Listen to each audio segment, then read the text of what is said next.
Welcome to Carolina Week Sports. I'm Sarah Moore. And yes, fall break did start 23 minutes ago.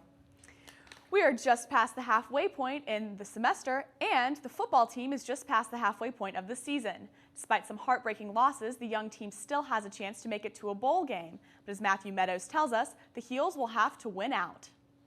The more the season develops, the more you realize how much better UNC is than this record.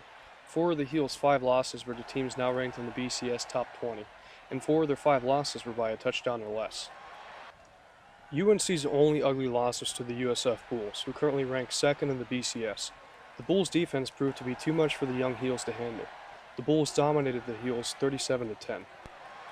After that wake-up call in Tampa, the Heels responded with a major upset against Miami. It was here the Heels would become a two-dimensional offense and establish a running game.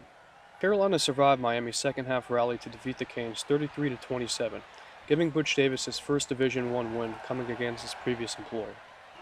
And it's really showing our play. I mean, the offense is coming along. The efficiency they're producing is great. Defense, we've been, playing pretty good, but we can always play better. In the most anticipated game of the season, the Battle of the Carolinas took place in Chapel Hill.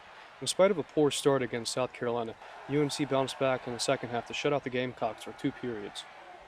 Though the rally fell short, the Tar Heels gave themselves numerous chances to win the game until time ran out. Observers say UNC has the most deceiving 2-5 record in the country.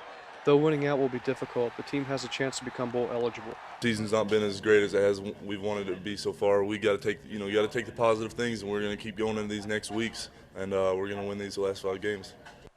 In Chapel Hill, I'm Matthew Meadows, Carolina Week. The first in a 5-game stretch of conference matchups to end the season will be Wake Forest and Winston-Salem on the 27th. Carolina Week Sports got the inside scoop about what a few UNC football players plan to do during fall break. No, we'll be here all week, and then I think we'll have a practice Thursday morning, and then we're released, and we got to be back Sunday. So I mean, I'll probably just stay here and be a bum anyways and just kind of hang out. Watching extra film, taking the time to get prepared for Wake Forest because we have a lot of time to prepare. And I'm gonna try not to get mentally, weak.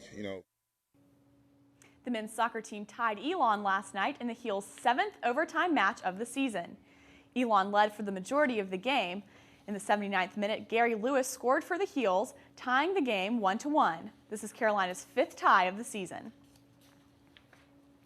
The field hockey team has its eyes on an ACC championship as the Heels continue conference play this weekend. The Heels play Maryland at 1 p.m. this Saturday in Chapel Hill.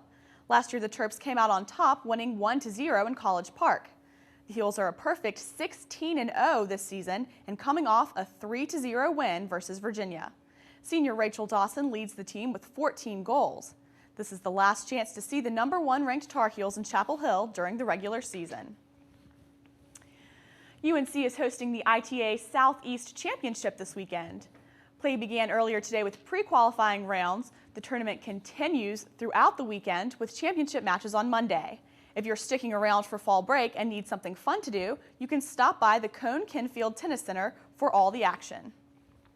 So there's going to be plenty to do sports-wise for everyone that's sticking around for fall break this weekend. Yeah, it's a break for students, but certainly not a break for student athletes. No, not at all. Thank you, Sarah. Chapel Hill is a historic town with a rich history. And some people continue living that history today. I'm Katie Miller. Coming up, I'll tell you about the oldest business in Chapel Hill.